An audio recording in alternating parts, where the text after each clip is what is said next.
Hiphoptictacticians of the world. How we doing tonight?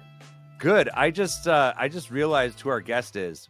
You introduced him as Still M.A.D, and then when he said his name was Mark, I realized that we were briefly on the same label or outfit for a moment. He's got the logo up in his background, literally in the back corner. Wow. Shouting them out, but we won't like blur it out either. Mark Doucette, aka Still M.A.D. Heck yeah, what's up, guys? What's going on, dude? So yeah, we briefly bought clothing from the same people for a while, I guess. Yeah, pretty well, yeah. And I guess you met Zach, I'm guessing, on Chris Webby. Yes, I did. Yeah, that was a really awesome show, honestly. Fucking awesome. Yeah, really good. It's great to meet you this way. We've been in group chats together, and I knew you were going to be on our show, but I didn't make the association of Still M.A.D and Mark until like right friggin' now. So, hey. It's nice to finally meet you, bro. It's crazy that we were in the same group, man. Small world. Yeah, definitely. The same group, but like so far spread out geographically, right? 100%, man. Honestly, I was so far removed from that group. So am I now. So what part of New Brunswick are you actually in? I'm in Fredericton, New Brunswick, actually. So the capital. That's the nice city, right? Yeah, it's the smallest city. It's small. It's government city. Government money. Yeah, it's the capital. So if you go to St. John, it's not quite as nice in some. Definitely not the prettiest for sure. It's a little grimy, but there's honestly, man, there's a couple gems up there. Honestly, I opened up for Junk at the Metote Art Gallery there. Yeah, super beautiful spot. So I will say there's a couple little gems here and there that you can get into if you know the right people. So I used to do a little bit of work out of the Hilton in St. John. Okay. And right across the way there was this farmer's market. Nice. And they had this. It was called Great Grill Rub, and it was basically like the steak seasoning. Okay. And I shit you not, it's like the best steak seasoning I've had in my life. I bought some when I was down there, and then like a couple years later I had to like message the guys that I was working with, like, hey, can you send me more of this steak seasoning? And the guy John that worked out there, he sent me like 3 big jars of this steak seasoning one year. That's awesome. New Brunswick market, man. The market always brings the best stuff, the most fresh local stuff. It's crazy. Definitely. See, I'm trying to remember what my memories of New Brunswick were from that tour, like specifically Fredericton. And I remember I forgot like the rental mic that I needed for the openers because I was like part of the management team. So I forgot that at the venue, and then I was like panicking the next morning, and that's really the only thing I recall. Ended up someone from Webby's crew grabbed it, so that I didn't ruin my life that night. So that was good. God damn, that was checklist with just gear on the checklist. So checklist with gear on the checklist. Yeah. Now, my question for you about New Brunswick, as far as hip hop goes, how would you compare Fredericton shows to Moncton shows? I know you've been a part of a lot of both. In terms of Fredericton compared to Moncton, I will say, like, in terms of vibes, the energy is always different in Moncton, where I feel like the venue brings a more professional atmosphere. So that changes everything in the way that we host shows. Like, I will say Fredericton has a lot of smaller bars, smaller venues, more underground spots, and that's fantastic, because there's obviously a place for that for guys around here too. But man, like when you go to Moncton, I feel there's a big jump between the difference in the venue, what it looks like, the size, just the sheer fact of where you enter the venue at the Tide and Boar, even way different. Like it's next level. So I feel like once you hit venues like that, you're kind of seeing a more interesting crowd, because people are actually there to consume that shit. Like they want to be there for the hip hop. It feels way more professional. It's just the atmosphere is tighter. So I feel like shows are just better in Moncton. Shows are great in Fredericton, but we still got some work to do in terms of what we do and how we bring people in. So I don't know. I feel like Moncton's a nice place to be, man. It's a privilege to be able to rap there. Hell yeah. So if we hit rewind a little bit, can you tell us about when you first discovered hip hop and how you got into the love of it? Hip hop is crazy for me, man, because I have a totally unique story, in my opinion. So I used to be a football player, man. I played football all the way from the time I was 12 up until high school, played college. And then I got a bad concussion one year, and I just totally couldn't do anything. Like, I had to drop out of college. I literally was basically useless. And I found savior in music. So I started basically making music from the point where I was having a hard time speaking, and I was forgetting everything I was saying all the time, and I couldn't quite like figure out how to navigate words anymore. Like, my brain was just melted basically. And so I use rap to kind of reintroduce my brain to words and syllables and just the understanding of the English language. And then I fell in love with it. It's like making puzzles with words, you know? And then eventually when I started doing, putting out songs, people started showing me a lot of love, and that love just made me stay motivated. So, you know, here I am. I kept with it, and it's really become more of a big therapy, but also just something that I live by now. It's a big piece of my life. And how long ago did that start? It's been, I think this is my 6th year now. Okay. I think so. I can't say that I've been around for a long, long time, but I feel like I have, because I've hung around a lot of guys in the industry now that have been around for 15, 20 years, and the tricks they teach me, you know, it makes me feel like I've been around for a while, and they certainly treat me with that same respect as well around here. So I really appreciate that, because I work hard at it. You know, I really love this stuff. Awesome. Yeah. I don't know that we've had anybody that's gotten into it through that avenue for sure. So that's definitely an interesting story. Were there any people along the way that helped you out that you'd like to shout out? Absolutely, man. So I'll definitely say my brother, probably the first guy I got to shout out, because honestly, man, when I started, all the gear that I have in my studio right now is all his gear. Mm-hmm. He used to do a lot of singing and stuff growing up, and he did like singing lessons and all that fun stuff. So I used to, like, in the middle of the night, I could hear this guy singing. He sounded like a dolphin all the way in the corner room there. But, you know, he loved music, and I think music just runs in my family. So once he passed me down that gear, I started just playing around with it. And the more I played around with it, the more I stuck to it. And then, so I got to thank him first and foremost. Still making music? He actually isn't, but funny enough, the other day I had him in the studio, and we were just singing tracks and having a blast and laughing. I'm trying to convince him, man. I want him to come back to it. I know he will someday, but you know what? You have to have the fun rocking out and just jamming before you can hit record, because if you hit record before you're having fun, it translates to the music, and it's not very good.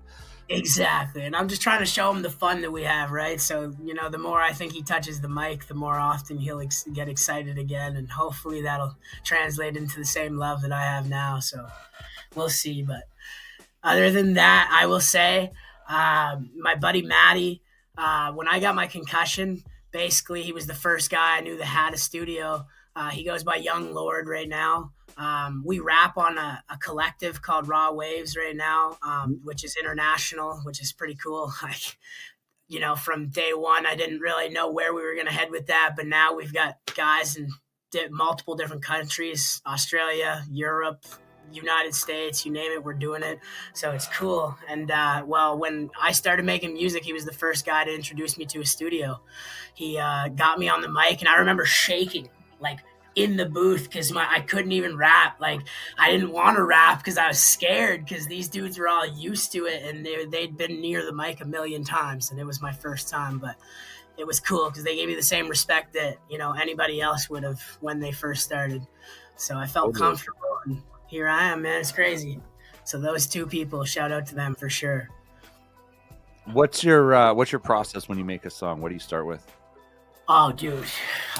Genuinely, man, I will listen to hundreds of beats, man, in a week. And my first process, man, is genuinely trying to find a rhythm that I really enjoy, a melody, a hook that I find that works well.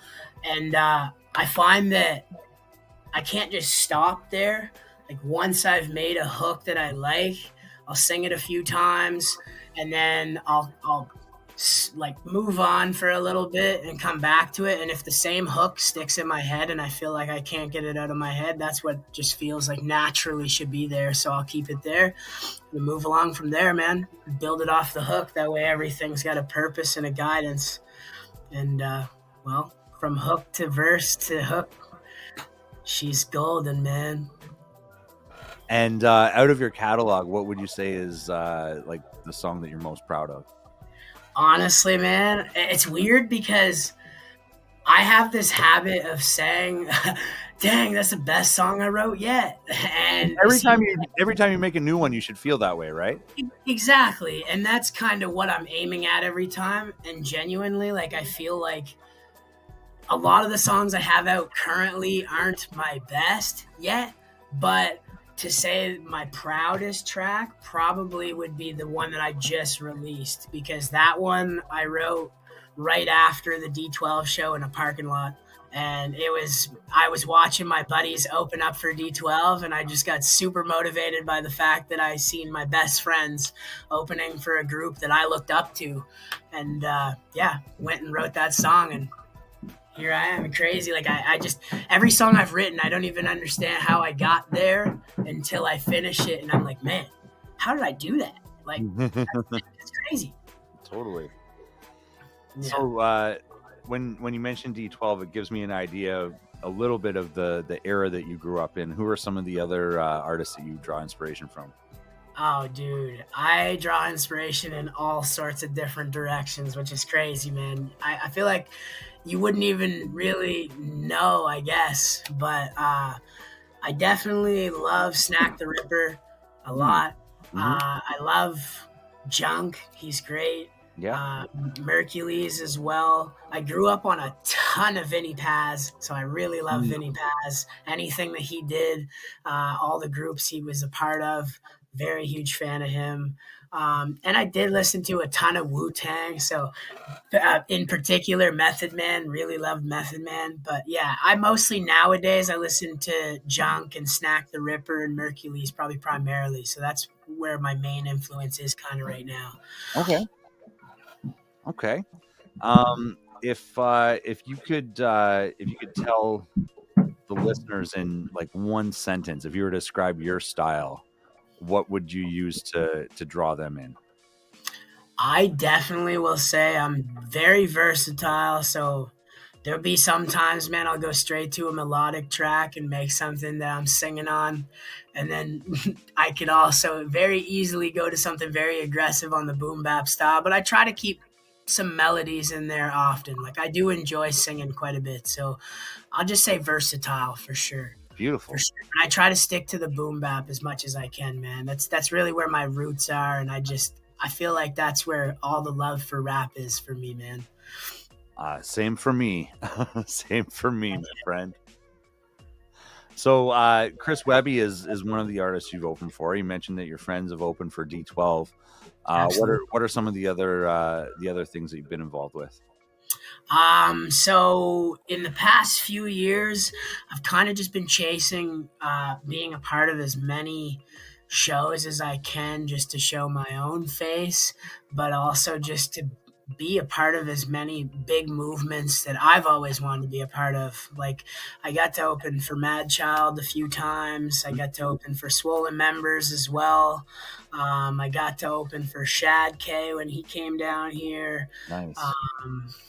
Who else I'm trying to think of? There's been quite a bit, but honestly, my biggest goal has been just trying to pop up in as many cities as possible, really. Because when I first started making music, I started making music with a bunch of friends. We'd smoke up a little bit and then just go hang out in the studio and kick some freestyles. And that was the way I started. So I feel like because that I started with so many people, I love making music with people a lot. So I find I have a hard time sometimes sticking to making solos because I end up just having so much fun collaborating with other people and seeing new walks of life and being to their cities and just being able to share the same love of music with their people. Like it's been a blessing that way. So the last 2 years I've traveled probably the most in my career, and I'm trying now to get further into Canada. So like I've done the Maritimes a few times now, I'm trying to get to some bigger shows and see what kind of other stuff we can do, man. Spread the love across the world. What kind of I'm curious, I really don't know. What kind of a scene is there like in northern New England?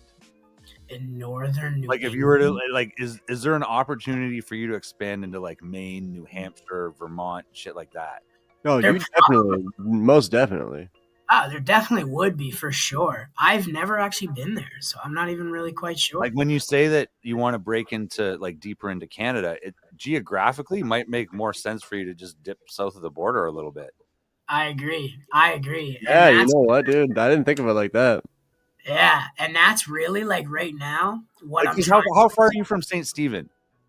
Oh, I'm not that far. I'm like probably a couple hours, 2 hours maybe. That's probably your closest border crossing.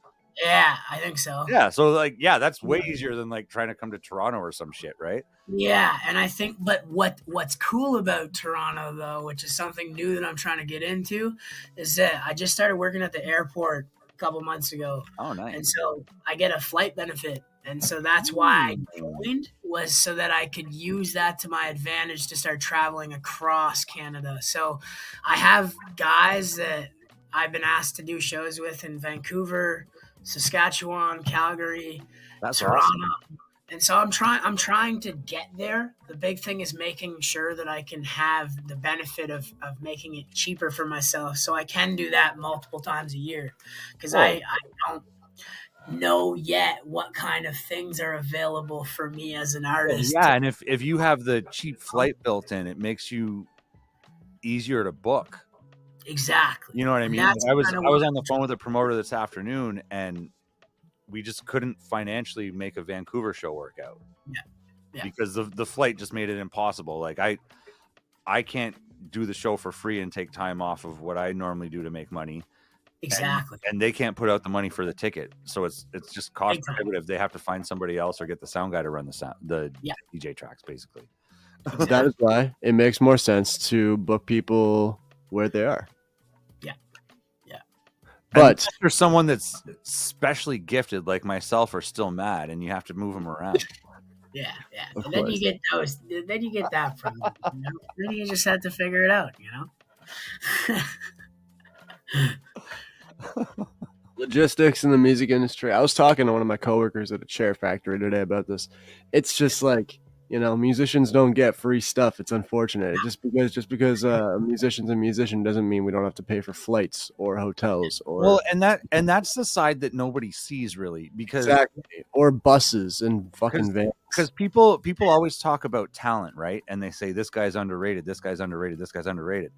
Well, just because they might be the best musician in the world doesn't mean that they want to give up their time with their family to spend every waking hour in an airport or a bus station or a train station and never sleep in their own bed and eat shit meals on gas stations the whole, you know what I mean? Like there's Agreed. definitely a lifestyle choice involved too, besides just being talented and making music.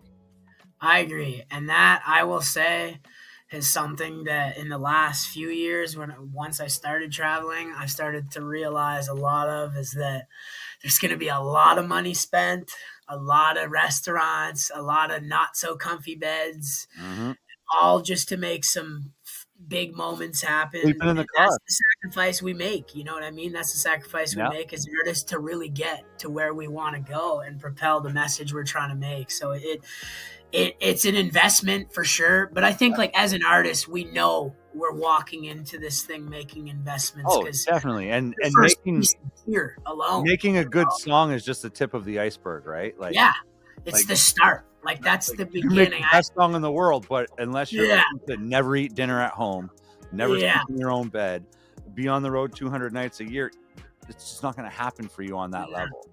No, and that's the thing. There's definitely a lifestyle to it, and you have to love it. And like, I definitely say, like, I've done a lot of shows where I've done for free, man. So not everything is paid either. Oh, always, Just yeah. to create the growth, you got to show your face and even show them that you have a value worth buying into. So I think that, all of that being said, you really have to be passionate. So when you see a guy on stage, clap hard, make a lot of noise, because that dude probably spent a lot of time away from his family. He probably spent a ton of money. He probably literally grinded his Well, ass off just to go home and make more music, So exactly. And grind. any time spent on a stage in a different city is definitely time away from your wife, your kids. Agreed. And as time goes on, like I'm in my 40s now, I've been divorced twice. It's not for everybody. No, man. And not everybody understands it, man. There's a different kind of love you guys as an artist. Like, you walk around town, almost everybody knows you. You walk around in different cities, people want to know you. They see what's going on with what you got. They got it. There's a movement there. There's something worth following, and not everybody can get behind that. It's hard sometimes to see just what we're after and how big the vision is, but sometimes that's all we think about. Night and day. And I think that's where I lose my mind sometimes, because man, I spend every moment of every day thinking of what I got next, whether it's a cover art to make or a mix I got to work on or a new track I'm finishing or some recording going on. Like, so look at you thinking ahead. You beat me to my next question. What do you have going on next? Yeah, so right now, currently, I'm building a few extra tracks because I'm getting ready for some festivals and stuff going for the summer and spring. So I got invited to Fade Away Fest. I'm going to be opening for Cassidy in Moncton at the Tide and Boar. So that's going to be exciting. And then actually in 2 weeks from now, I believe I'm opening at Shaky Graves. So that's going to be a nice little show as well. It's just a little club outside of town a little bit. And then other than that, I think in August, we're going to Halifax. We're doing Raven Forest Fest. We're going to do 45-minute set there. What's that? Tell me about. I think I've seen. So I have a friend. Shout out Paul Joyce. Grew up in Toronto, North York, and moved to Halifax maybe 2 years ago. And I want to say sometime in August every year, he posts some shit about some forest festival. It looks like the coolest thing ever. Is this what you're speaking of? It could be. So there's 2 festivals I've always heard of. There's Future Forest, which is a big one. Generally is really well marketed out here. Another festival where artists like me can be a part of. I didn't apply for that one this year. Mostly because, like I said, I'm trying to dip my toes into just different places that I haven't been to yet. So where I've done Fredericton a bunch, I want to try and get into other places. And I seen Halifax post about this Forest Fest, and I actually met an artist who was a part of it for the last few years, and he said he loved it. So I was like, you know what? Might as well shoot my shot. And I guess the idea is that it's similar to Future Forest. So it could be that one, or it could be Future Forest. I'm not sure, but he probably goes to both, because like when he was in Toronto, he was at all the hip hop shows. So yeah. You're a show goer. You normally go to shows wherever you can, man. So that's probably true. So do you have anything that you've learned the hard way in your music career, like something that was a lesson that you're like, wow, like that cost me, but that was the price of my education here? I will definitely say, man, genuinely, man, saving money and just staying on top of your money, man, is a real important thing as an artist. Because, man, nothing sucks more than when you want to create and you don't have the money to, or you want to go to a show and perform and you can't be there and you have to say no. Because genuinely, man, as an artist, you're already starving to be out there and do what you do, man. So the fact of having to say no when you want to say yes, that sucks. So honestly, man, I will say, like, financially, it's real important as an artist to just take care of your finances, man, because you're going to be at a lot of shows. You're going to be out late. You're probably going to spend some money, be in places that, you have to spend a little money. Like, I went to Halifax and almost every bridge had a toll. Like, right. So everything costs money, and nothing is free. So at the end of the day, like, I will say finances, man, I learned the hard way that there's times where I've gone to shows, man, and I was tight on money, and that shit just sucked. And, like, I don't want to do that going forward, because as an artist, man, sometimes money can be your best friend in this case for making this craft, man. Totally. Hey, Zach. I had to disappear for a sec. I spilled a bunch of water all over myself. Oh, yeah, it was terrible. But I'm back. I took care of the scenario. We're back. Hell yeah. I love it. Talk about yourselves for just a moment. Since we've got an East Coast cat on the phone, I want to do something symbolic on this show, and I'll be back in just a moment. Okay. I love that. I'm not sure exactly what that means, but how you doing? I wanted to ask you, what's your favorite song on Last Wednesday? We met on the Last Wednesday tour now. Last Wednesday is out, you know? Dude, honestly, man, he dropped so many tracks on that I don't really know that I can pick just one. Okay. But dude, I'm gonna say, I think when he dropped 80 bars, that was pretty nutty. I thought that was nutty. I'm kind of pissed I wasn't on the final project. Yeah, that should have been on the final project. I will say though, he definitely, in my opinion, is one of the only artists that I've ever met that for some reason I didn't know how to approach and talk to him, because I was like, in the moment, I was a little starstruck and I didn't know what to say to the guy. And I've met so many artists who I look up to, and like for some reason when I met Webby, like I was like, "Hey man, nice to meet you. Thanks for coming to my town." But I will say, like, I think that's because as an artist, you know, you chase being respected forever, you know, and especially when you look up to someone that, you know, was influential to your youth, you know, like in high school, I listened to Webby. So seeing Webby perform Left Lane was pretty crazy. You know, seeing him do Gold Toilets and live, just nuts to me. Like, I just couldn't even believe it. So like talking to the guy, I wanted him to respect me so bad and think I was equally as cool. But I realized, like, I walked up to the guy, like almost like a total wimp, you know, like scared. So obviously in that moment I was like, what am I doing, man? This guy's just a human. But yeah, and I wouldn't worry about it. It's not like he's gonna remember that specific scenario. Yeah, he's always messed up. No, at that time. Easy, no dry snitching. Yeah, no, I laughed so hard, man. It was the first time I just didn't know what to do, man. I was like, dude, like, that's Webby right there. Yeah, I mean, I feel like Fredericton was one of those nights where, I mean, the first night of tour, I mean, that was my first tour as well, but I get the vibe that the first night of tour is always kind of hectic. Everyone's kind of getting into the swing of everything, and there's a bunch of people around. Everyone is doing whatever, so yeah, it's a lot. It was a lot to take in. It was a good night though. Fredericton was a good show, and I remember you killed it. Who was your friend, Hinch? Yeah, Hinch. You guys both killed it. You guys, for as far as openers go, honestly, I mean, the whole tour was filled with awesome openers because we were only allowed to book 2 openers per city, so we had to pick the really, really good ones. And man, I remember I was really impressed with you guys. Thank you, man. I appreciate that. Yeah, out of the East Coast openers, I think the Halifax ones were great too, but you guys were really, really good.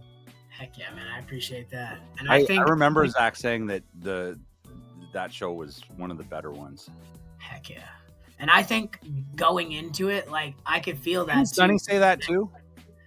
Yeah. The energy in Freddie was across the board. Everyone loved that one. Hell yeah. Do people call it Freddie? Is that a thing? What? Do people what? Do people call it Freddie? Yeah. Oh yeah, Freddie. Oh, okay, cool. Yeah, I thought Zach was just cool. Yeah, straight up, they call it Freddie. The Freddie Beach, whatever you want to call it, man. Freddie Beach, sure. I like it. Yeah. It sounds warmer than it is, doesn't it? And it's so funny because it's definitely not that many beaches or nothing out here. It just happens to be a name that people have been calling it for years, I guess. Super funny. But I will say, though, having Webby in Fredericton had to have been probably the best energy I've seen in a show in Fredericton, because every other show, like, you kind of sell tickets up to the last minute kind of thing, and you get people out, and like they love the show when they're there. But like Webby sold out like almost 2 months ahead of time. Yeah, man, that one was like, Everybody yeah. was excited as hell for Webby to get here. So that to me screams volumes about how awesome that was, because really it was the first time I had seen people on a Sunday night, I think it was, come out and get fucking wild in Fredericton and pack that much energy in a room. I'd never seen that on a Sunday. And like, man, I've done other shows with other headliners that were equally great, maybe not to my like the same level, but you know, they could have easily sold out the show and not the same energy. So I will say, like, to see Webby come to this town was probably one of the biggest things. And since that day, I've had people everywhere going like, can you try and get this artist here? Can you just do this guy here? I'm like, I'm not like the guy who made it happen. I was the guy on the show. That's it. Like, That's awesome. yeah. So there's definitely a lot of love for hip hop here. It's obviously slow growing, but I feel like that's kind of just the fact that rap is underground, and it's sometimes misunderstood, but it's still got a lot of love. Beautiful. Yeah. Beautiful. So I did leave for a second, and I went to go get this hat. Good old Kangol hat. So I bought this hat in 2006 or 2007. Yeah. In the lower level of the Eaton Center in Toronto, when Lids was beside Big It Up. Okay. And it's been worn a lot. You can see from the sweat stains. And this has been a long time coming. I promised this a while ago, but since we have an East Coast guy on the phone, I'm going to write this now. Hell yeah. Bill. Nice. No fucking way. That's fucking awesome. For I love that. everything. It's so funny because I actually know exactly who you're talking about too, man. And I have to do the exact same thing. Do for hip hop. We'll capitalize hip hop. Bill is a literal legend in the Maritimes. And then I'll sign the beak. DJ Tic-Tactic. I love it. That's awesome. That's a big symbol right there, man. For real. There we go. We'll toss this in the mail tomorrow. Hell yeah. Shout out Bill, man. Bill is an Bill awesome CF. fella. Real quick, speaking of the East Coast, did you know Quake prior to the Fredericton show, or was that your first time meeting him? Oddly enough, man, I've been watching that guy's career for a long time. And when I meant to say guys that I looked up to earlier, I forgot to mention Quake as like a main guy, because I will say Quake has been a dude who for the last like 5 or 6 years, I've gone to multiple shows, different cities. I've seen him 3 or 4 times in St. John. Loved it every time. And just this tiny little dive bar too, man. Like just greasy little bar. But Quake is a one of a kind, man. Guy is a gem. Literally always giving the best advice. Like he's come up to me a few times and given me advice about how I want, like just writing music, man. And that to me is special because obviously when you look up to somebody, you know, it makes your little heart feel crazy because you'd think that you're never really getting noticed until people tell you that you're good, you know. So Quake was one of those guys that I met him like 5-6 years ago. I took a picture with him, and every time I did a show from that point, I took a picture with him. So when I was at the Webby show, it was like a full circle moment. I finally got to be on stage on the same show. And then now I run into him, and I have tremendous respect for him. And I feel like he has respect for me because we've chatted about music and just schemed about how music writing processes works and all that stuff. So I will say, man, Quake is a great fella, man. And I hope that he keeps going far because every time I listen to that man, he motivates the hell out of me. Beautiful. So, shout out Quake, man. Quake is awesome, man. Absolutely. Shout out everybody on the East Coast of Canada. Hell yeah, man. DK the producer. Shout out DK the producer. DK. You know DK? Yo. Yes, man. I've heard of him a bunch, man. It's crazy because I feel like when it comes to music, you hear about certain names often. He makes nice stuff, man. Yeah, and that's what I mean. Like once you hear someone who's dope, you kind of like hear them often more and more. Like I see the same guys in all the same groups now. I'm in Bars of Death, and there's a lot of dudes in Bars of Death that I see all over Canada now. Their songs pop up. Ulysses.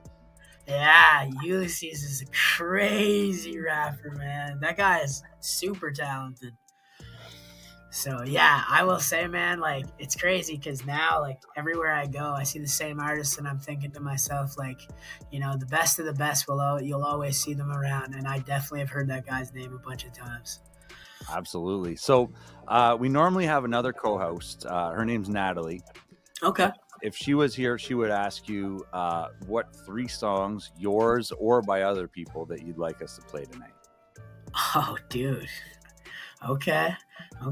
Well, I definitely will get you guys to play my new song, Rap Movement, because I love that track. And then I would say Until the Wheels Fall Off by Snack the Ripper. Mm-hmm. And I will say 10 Toes by Mercules. Beauty. All right. Yeah. Beauty. And tell our listeners where they can follow you on the socials. All right, so you can find me on socials everywhere. Still M.A.D official. Still M.A.D on Facebook. Yeah, man, follow me up. Much love to everybody who's been listening. You guys are amazing. I hope that you guys keep doing your thing and follow your dreams, man. Follow your dreams. Thanks so much for coming out tonight. We really appreciate the time that you took to speak with us. And for me, it's great to meet you after these 2 or 3 years since we've been in it's crazy, together. Man. Never made the connection until you were on the screen.